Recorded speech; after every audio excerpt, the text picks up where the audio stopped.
Hello, and welcome back to the Misty Morrison Podcast. I'm your host, Misty Morrison, and this is episode 60 of Petty Please. Here on the Misty Morrison Podcast, we love to read or listen. We love checking out all the stories of pettiness, revenge, entitlement, bad bosses, bad neighbors, all the different things. And being that way, we can look at the stories and be grateful that is not our messy life. Before we get into the stories for the day, our usual housekeeping. Whether you are new or returning, please remember to engage with content to help the channel grow.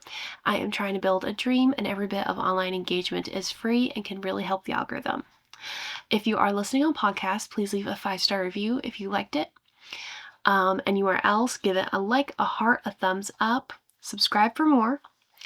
Hit the bell icon to be notified every time I post a new video. Share it with a friend and comment with your thoughts on stories down below. Long-form content goes live every Tuesday and Thursday on podcast and YouTube. Short-form content goes live 3 times daily on YouTube, TikTok, Instagram, and Facebook. One more thing before we get into our stories for the day. I forgot when I changed my goose's outfit for May to show you guys how cute she is. She's doing a little Western theme here. She's got her black hat on and her brown bandana. Looking cute. I'm gonna try to change. I don't have that many outfits for her, but I'll do different combos and change her outfit every month. So only get a couple of her this month because I will be gone 2 different weeks for like 3 days at a time, 2 different weeks this month. In the month of May, traveling. I have one out-of-state trip and then one in-state trip. So we're going to have some different settings coming up, but I'm so excited to go. So excited. Okay, into our stories for the day. This will be the last one I record, I think, because at this point, once I'm done with this one, I will have 4 episodes to edit and schedule before I leave for those trips. So I'll be scheduled through my trips, and then I'll still be recording while I'm gone, but I can't edit until I get back. So this will probably be the last episode you see in our usual little comfy corner before I go on my trips. All right, here we go. Story number 1 is coming to us from r/petty revenge, second shift shenanigans. I was reminded of this from other postings of similar nature. Here's my adventure. I was a sole occupant in this building on second shift. The first shift was several small groups, each with different specialties. Automotive parts supplier, not so unusual. The QA lab where I worked had aircon because, well, precision. The main shop floor did not. There was a large garage-type roll-up door in one front corner of the building. During the summer weather, this door was often opened. There was a security scissor gate that prevented access but allowed airflow. Cool so far. Unfortunately, there were apparently no actual adults working here. Just about every day I would come in and find everybody gone, but that door still wide open. I spoke to the various section managers and even escalated to the shop manager, but nothing changed. Door would be opened in the morning and forgotten. Not closed. Since I was alone in the building, I considered myself as site security. I would close up the door after taking a picture and sending a note to leads, stating that the door was left open again. This went on for years. Until one spring, I decided I wouldn't do the closing for them anymore, so I didn't. The first few times, nothing was said to me. After about a week, I was approached by the building manager and asked about this. I told him that I was tired of being the adult for a bunch of children, so I wasn't going to pick up after them any longer. He accepted that and went on his way. Until well into that summer, someone not only left the door up and open, but also left the security gate open. Pulled completely back. I took photos, but did nothing else. Nothing else. The very next day, I was asked pointedly about this. References to the possibilities of tens of thousands of dollars of equipment being stolen were made. I repeated my previous statements about not wanting to be the adult in the room anymore. I didn't open the door. I'm no longer going to be the one to close it. The subject was then quietly dropped. Nothing was actually missing, luckily, but not for lack of opportunity. The children did a little better after that, but not much. Not much revenge, but a lot of petty. I feel that level of petty all the time. All the time. Not so much at work, but like, I didn't get that out and set that there. It's not mine to put up. I didn't make that mess. It's not mine to clean up. take responsibility for yourself, especially at work. Yeah, not much revenge there, but you stood up for yourself, and that's good. Story number 2 is coming to us from r/petty revenge. Neighbor was a controlling ass. Years ago, I rented a house that was quite lovely. It was in a fantastic area, well maintained, large, and a big yard. The only problem was the neighbor. He complained that we were too loud after it got dark. They didn't have AC and had to sleep with the windows open. My kids and I, plus my dogs, made too much noise. After being there for a few months, he came over to discuss the fact that I was never home and my children were left alone with me not home for days. He was considering reporting me. I informed him that I had a job that I went to 5 days a week. My 2 kids were almost 18 and 13. I picked them up from my parents' house 3 times a week, and my dad brought them home the 2 nights I had school. They never did anything wrong, and only a few friends were allowed over when I was away. He was surprised I worked. I shared that I was a single mom and we did need to eat.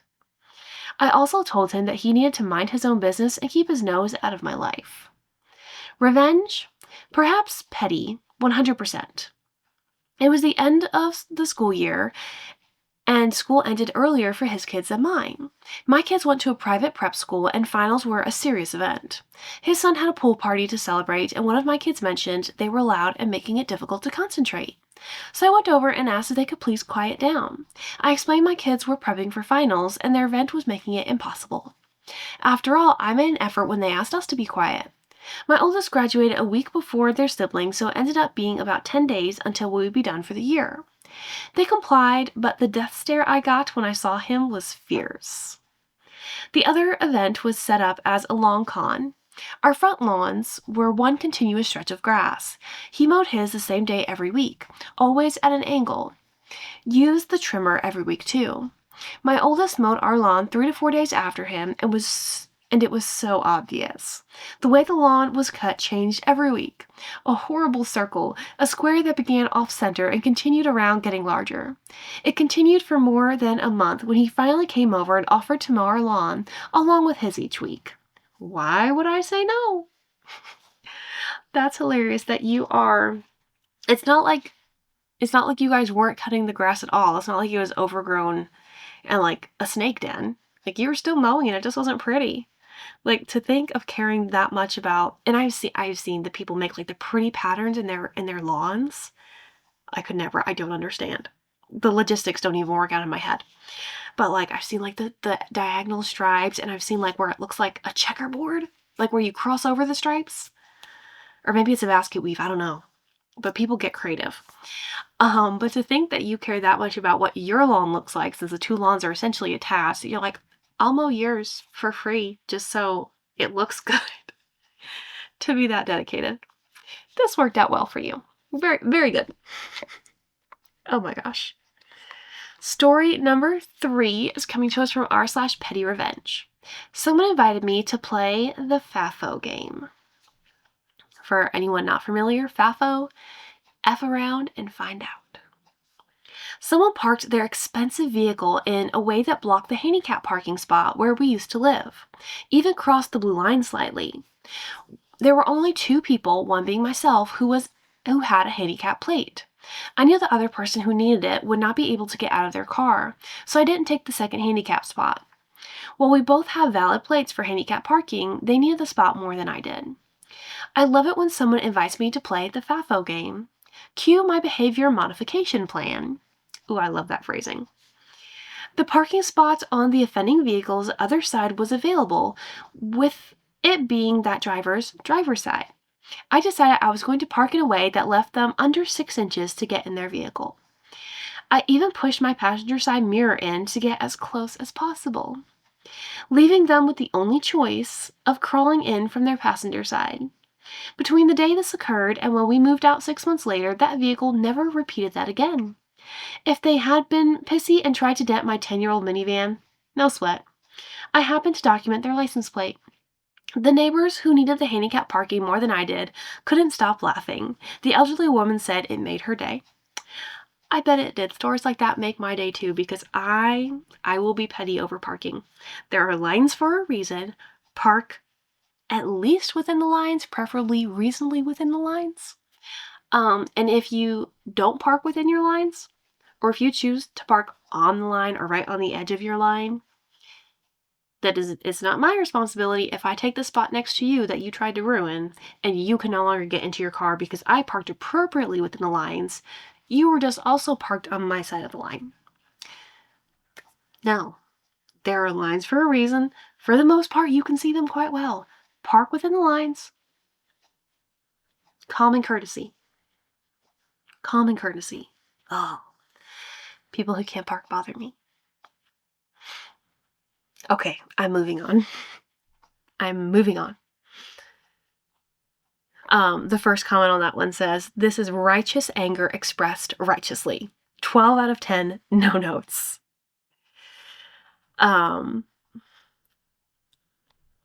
Yeah.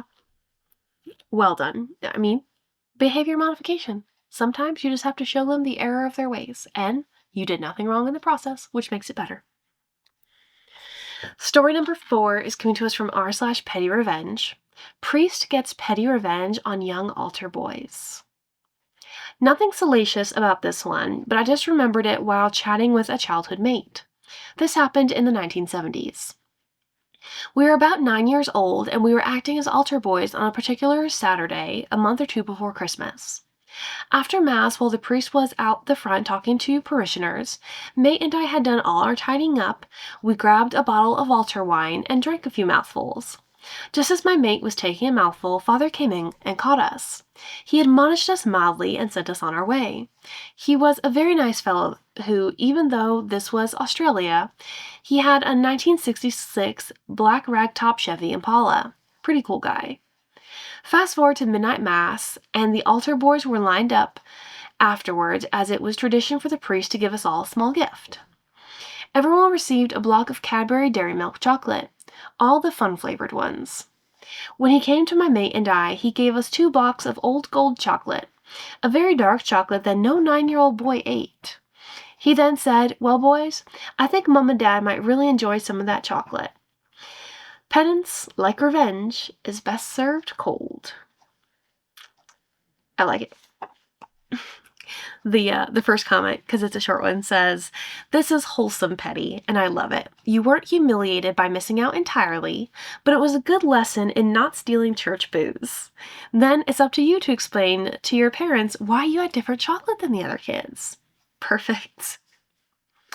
An OP replied to that one and said, "Actually, I re-gifted it the next day, Christmas Day. My dad loved the stuff. And no, I didn't tell them where I got it from." Oh, that's awesome. Okay, story number 5 is coming to us from r/petty revenge. Discovered by accident that my ex-fiancé is still using my employee discount.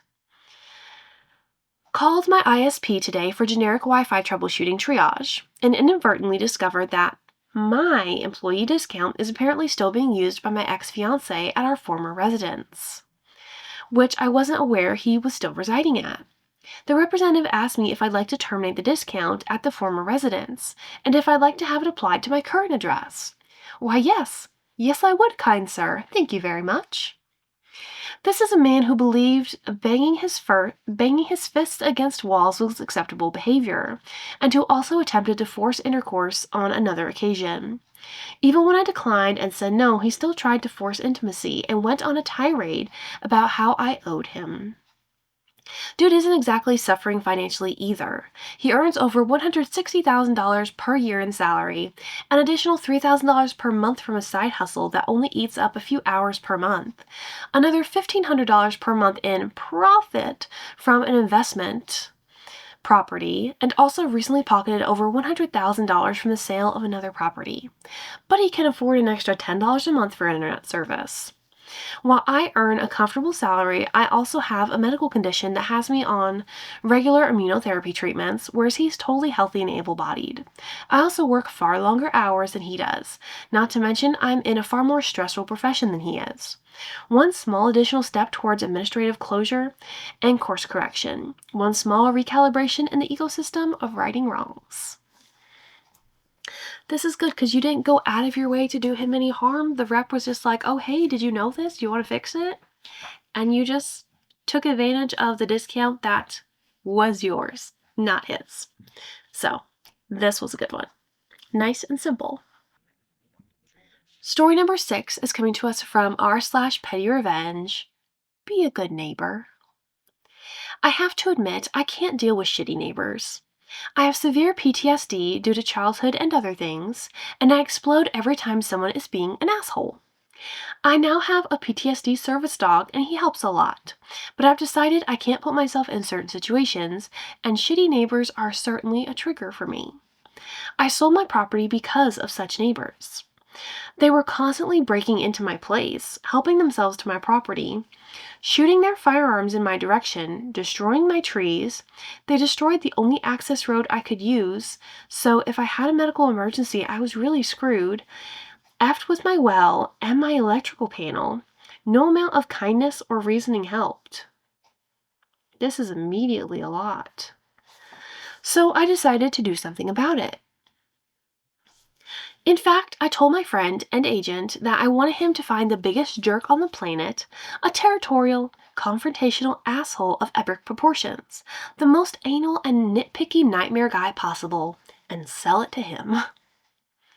That was incredibly specific, and I like where this is going. It made the sale more challenging and complicated, but he did. Props to you, agent. 6 months later, he calls me laughing his head off, saying, your old neighbors, they're terrified of your buyer. He has more money than they do and threatens to sue them every time they put a toe into his property line. He's got cameras everywhere. He's a Karen and a Rambo rolled into one, plus he's friends with the local sheriff. They've been on the straight and narrow ever since he moved in, and they're miserable. He'd also put them on the no list, which is a list that agents use to warn each other not to take on certain sellers. They've been wanting to sell their property because of the new guy, but no one will take them on as clients. Weird. And me? I bought a very cool RV with parts of the proceeds. I am now a full-time RVer with my dog. We travel everywhere. If the neighbors are assholes, I just pack up and move. Though I don't have neighbors often because I boondock in the wilderness most of the time. I also save a ton of money with this lifestyle. So yeah, in a way, they did chase me off my land, but I decided to teach them to be careful with what they wished for. That was so good. That was so good, because whenever you listed it for sale, they probably thought, yes, we won, we got rid of him. And then it got worse. Yes. Very well done. Well, story number 7 is coming to us from r/petty revenge. Expensive car parked too close. My camera is blinking right at me.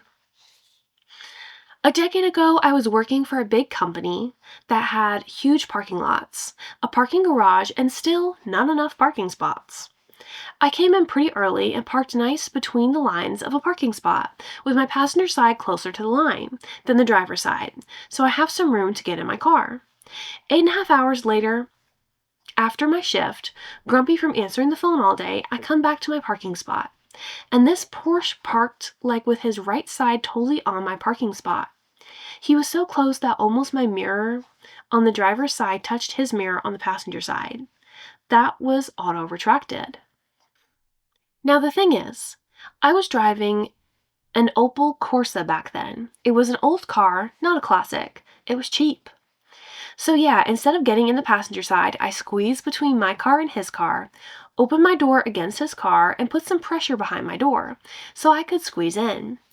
Then I didn't properly close my door, so I had to open it again and mildly hit his car again. Then I drove home. Ugh. I don't like damaging other people's property. I don't like that one. Nope. Nope, I don't support this. No. Because even when someone parks unreasonably close to me and it's hard for me to get into my car, I will still put my hand outside the widest part of my car door to go between my car door and theirs to make sure I don't scratch or dent it or anything, because it's not mine and I don't want to fix something that's not mine. I don't want to pay for that. Oh, okay. Maybe this turns it around. Story number 8 is coming to us from r/petty revenge. Bees matter. Yes, they do. I just read another post on here and it reminded me of a situation. Figured my fellow nature nuts and bee lovers would share my petty joy. Once I had a neighbor come over and tell me I should take care of, meaning kill/poison, my dandelions because it was affecting their yard. They were so snotty about it. They tried to frame it as though I was lazy, not ecologically minded. They took a lot of pride in their yard, including dousing it with Roundup and other shit. I usually leave the dandelions up for the bees and don't mow early spring. It's the right thing to do, especially when your yard is 4 acres. I think it makes a big difference. Anyways, I tied a stick behind my ride-on mower, so it was like a bar behind there, hanging off either side with a yellow rope. Gentle enough to shake things up, but not heavy enough to flatten anything. I hiked my blade all the way up so it didn't really touch the grass, and I proceeded to do laps around the yard once all my dandelions went to seed. Needless to say, there was a nice little breeze, and the neighbor's yard was a sea of yellow within a few days. That's evil. That's evil, and I love it. The first comment said, brilliant, not in just petty revenge, but also and foremost in helping the bees. I don't know that I ever would have come up with this. To just be able to ride the lawnmower, not use it, but find a way while riding the lawnmower to disperse the seeds. That you help nature along. That was good. Okay, let's see. Okay, we'll read one more if my camera doesn't quit me. Story number 9 is coming to us from r/petty revenge. Go get it. I was in Walmart and I had finished up with my shopping and was walking in that row where you can enter the register lines. As I was walking, an older boomer dude was walking toward me, also trying to find a register. I was able to scan the open lines and figured the shortest one was the line I was right next to. So I queued and the old dude figured the same and got behind me. I guess he felt like I jumped in front of him or otherwise skipped him, because the old dude started sighing loudly and just bitching about the wait while I ignored him. When it was my turn to start putting my stuff on the belt, he kept saying, "Come on, hurry up." And I turned and told him to cool it. He was still upset, shifting his feet back and forth, and then when it was time for me to pay with my card, he started bumping me with his cart. I was pissed and immediately turned to him and told him to cut that out, and he went and bumped me again and said, "Then quit taking so long." So I grabbed his cart from the front end that he was bumping me with and yanked it away from him quickly, taking full control. I aimed it toward the entrance bathrooms, 30 feet away, and pushed it really hard and made it all the way to an ice machine next to the bathroom. He just stared at me furious, and I glared back and told him in my deepest voice, "Go get it." After that, he didn't want to fight anymore and just lowered his head and went over to the cart. I paid my stuff and left quickly in the opposite direction. I mean, I don't know that I would have known how to act, because that was aggressive. That was incredibly aggressive. You're literally assaulting somebody with your shopping cart. The first comment says, if you're in a hurry, the last place you should be is a Walmart or a Dollar General. These are facts. And someone else replied, why do people shop at Walmart when they need to hurry home? Rows and rows of unmanned checkouts make the shoppers moan and groan.